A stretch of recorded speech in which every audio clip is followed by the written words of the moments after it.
For the homeless in Greenville, staying home during the coronavirus outbreak isn't an option. But amid a pandemic, so much good. A community that steps up. To pull together at a time like this when people are fighting over toilet paper, that people are getting it for us. Usually we go to our warehouse once a week, and we had to go twice today because it's like people keep calling saying, what can we do? How can we help you? The latest act of kindness comes from the leaders to whom we turn to. U.S. Congressman William Timmons, alongside state senators Scott Talley and Ross Turner, teamed up with Stacks today, donating 300 meals to Miracle Hill Ministries and women's shelter Shepherd's Gate. Whoa! Yes! The kind gesture serves as a reminder that staying at home is a luxury that not everyone can afford, and reaffirms the solidarity and empathy of those in our community who realize that.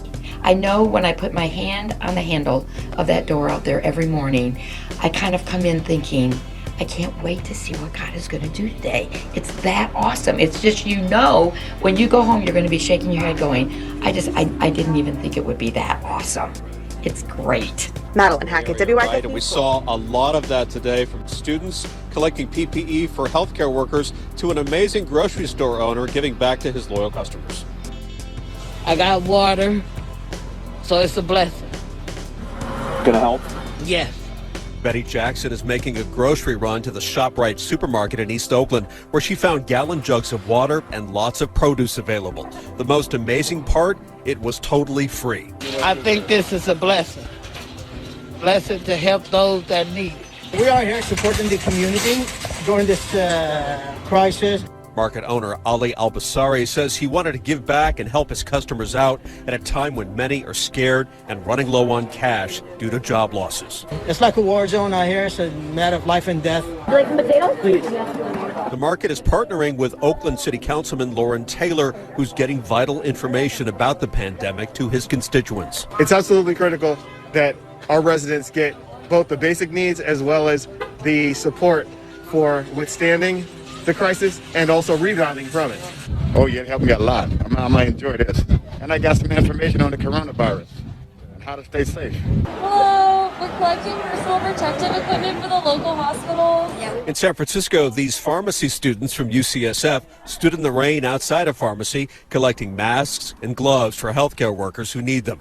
Many folks stopped and donated. Oh, thank you. Thank you so much. I marked them down with alcohol, so they should be okay. It's just kind of frustrating when you're a student and you're being taught to advocate throughout your entire curriculum, and it comes to this point where the best thing you can do is stay at home. So I think all of us are really passionate to try and do a little bit more than that, and that's what brought us here. To help them, volunteers in tonight's Acts of Kindness are working to feed the frontline. When Dr. Matt Despot received the call to arms from Logan Hospital, his wife Anne gathered troops of her own. I just thought, what can I do? She's organising a food army, calling for volunteers to cook their signature dishes for Brisbane's emergency workers who can't access meals during their shift. We're doing.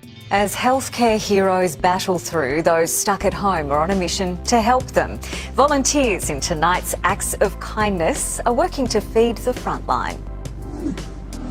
When Dr. Matt Despot received the call to arms from Logan Hospital, his wife Anne gathered troops of her own. I just thought, what can I do? She's organising a food army, calling for volunteers to cook their signature dishes for Brisbane's emergency workers who can't access meals during their shift. We're doing 15 meals approximately per emergency ward per public hospital in South East Queensland. While for some, kindness came knocking at the balcony door. Reaching out.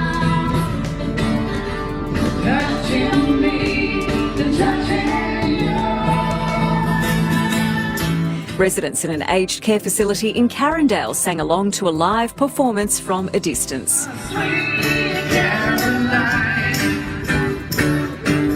Distance is being maintained even for the biggest of celebrations. Sharon wished her mum a happy 92nd birthday through the window. Hip hip! Hooray! Hooray! That is so cute. As a surprise birthday party unfolded on the patio for this just-turned 12-year-old stuck on the inside.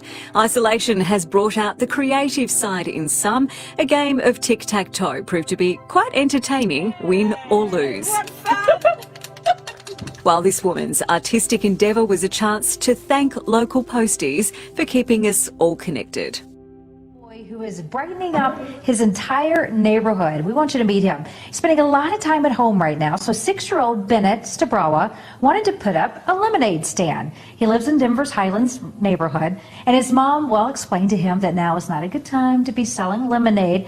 So Bennett came up with another plan. He wanted to give out free waves. I thought it would make their day very nice, so they would have a happy day. Love that. And he is brightening up so many people's days. I was just looking at my numbers here. Bennett said that he got like 228 waves back to him. Even says that he got some doggy waves too. Nice. So thank you, Bennett, for sharing your story with us.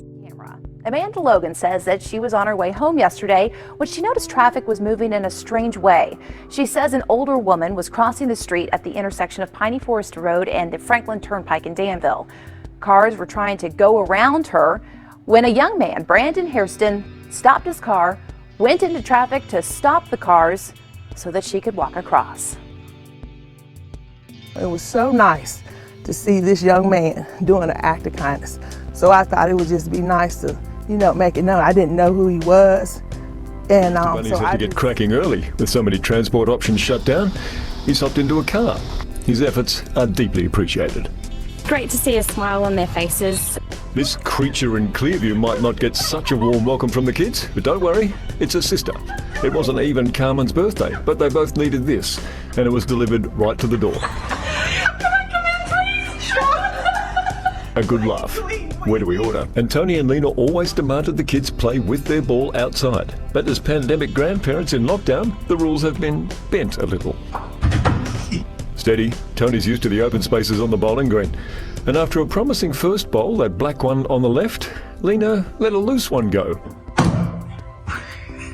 The planter box in Port Prairie cops it, and Lena doesn't blink an eyelid. You've changed, Grandma. How's your furniture? On the corner of 70th Terrace and Holmes, just at the edge of the Waldo Brookside neighborhoods, sits what used to be a kid's storage container. It's really unassuming. Angela Kamek pulled it from her backyard and started the 70th Terrace Pantry. It's kind of a free-for-all here, so you can see there's a lot of canned goods, there's a lot of pasta. Mom of two wanted to help her neighbors who might be feeling helpless during the pandemic. It's been amazing. Today, when we stopped by, the pantry was lower than usual, but Kamek says it shows that the need is there. A lot of people are not used to asking for help. Our country is not used to asking for help. A lot of us try to, pull up that bootstrap, but I think it's times like this we realize we actually really need each other. Neighbors donate whatever items they have, and those in need take what they want. No questions asked, no gratitude expected. There's been some teary moments when people, we've seen them kind of quietly creep up and take a couple of bags. We know that they're feeding their families, and to be able to see that is just really heartwarming. The only request from Kamek is that those dropping off or picking up use gloves and the hand sanitizer provided to prevent spreading germs. We're always like, wash your hands after you touch it. It's neighbors looking out for neighbors, providing a safe space to those who might struggle with asking for help. Jack Champlain, who is a coach and a teacher here at Cal Allen High School, says he just wants to help those in this time of uncertainty. And it's just a way to give back to the community and those that are really putting their life on the line possibly to help us survive this crisis right now. Jack Champlain wants to extend his free services to any healthcare professional who finds themselves stretched thin and in need of a helping hand. If you're one of the workers right now, healthcare, industry, police officers, anybody that's out working and can't really have time to mow their yard or don't have the time and can't get it done, I'm willing to come out and do that for free. In return for his services, Champlain is asking for only one thing. No, not just as long as I can get some water on my outside hose, that's all I ask. There is a message he wants to send to his students. And I talk to my students all the time about giving time and helping others and giving to the community. So this is one way I can show them that I am trying to do that as well. With all this much needed rain, it looks like Jack Champlain may be busy soon. Parish Sheriff deputy who recovered from COVID-19 is now helping other coronavirus patients beat the virus by donating plasma. The sheriff's office says Corporal Kevin Calhoun in Caddo Parish first patient, David Langston, were both retested for the virus once their symptoms from the virus disappeared. The results were negative, meaning they recovered. According to LifeShare, since both men recovered, their blood contains antibodies that can help others with advanced stages of the infection fight the virus. Wendell Jones from LifeShare says this is one of the first transfusions in the country and the first in the state. If you would like to donate number of people now out of work, several organizations have been stepping up to help them keep food on the table. 7's Gina Benitez is live in Pompano Beach this morning, where a food distribution site will be taking place today. Good morning, Gina. Good morning. Yeah, starting in just a few hours, volunteers are going to be giving out food here at the Hopewell Baptist Missionary Church in Pompano Beach. This is a drive-through distribution site, so you don't even get out of your car. You just open your trunk, the food is placed in there, and then you take off. It is similar to ones we've seen all across our area recently. Monday's planned food drive in Pompano Beach, along with several others planned for Miami-Dade County, will be similar to this one at the Magic City Casino over the weekend. Families here waiting for hours and receiving free food. Miami is not Ocean Drive. Miami is not South Beach. Miami is not Brickell Avenue. Miami is this. Working people that now they have a huge need, and it is our duty as elected officials to try to help those people. FarmShare and the organization Helping Others Giving Hope, assisting people during this coronavirus pandemic and joining forces with local leaders. Whenever we've had a situation, whether it's a hurricane, any kind of catastrophic situation, you see folks literally coming out, neighbors helping neighbors. Seeing how desperately his community needs help with bare necessities, young volunteer Stephen Ferrero, who helped organize Saturday's event, wants to do more. As we were just giving food, all I would see is two older ladies crying to happiness of being able to eat. I'm hoping in the next couple weeks we're able to host a couple more and we can help out more of the community. And they're settling her anxiety by helping others do the same. She's sewing masks for nursing homes and people in Nebraska. KETV News Watch 7's Jim Brinklow shows us her workshop and mission to help out.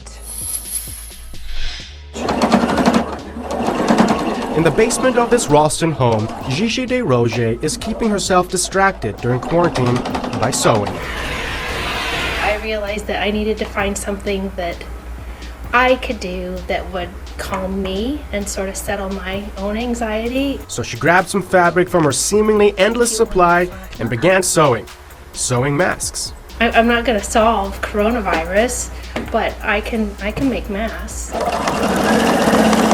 She went online and found a pattern for the mask that she liked. When I started, I thought, well, priorities, right? I want one for each of my kids. That's 3 masks. I put on Facebook, hey, I'm going to make masks. If you want one for you or for your family, just let me know. When her niece, who works at a nursing home in western Nebraska, saw the post, those 3 turned into, well, much more than 3. She says, can you send me a couple?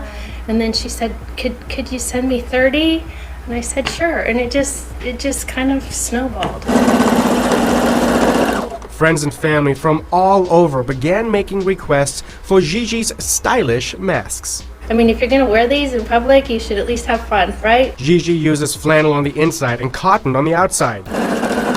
She has plenty of those colorful fabrics, but finding the elastic bands is her biggest challenge. The one I'm using calls for elastic, and elastic is in really short supply right now. While she waits for the elastic to be in stock on the online stores, Gigi will continue to sew away, calming her anxieties while trying to help others do the same. I want them for myself. I want them to go to the grocery store. Or my sister is a nurse and she's really nervous. Could you just make some for her?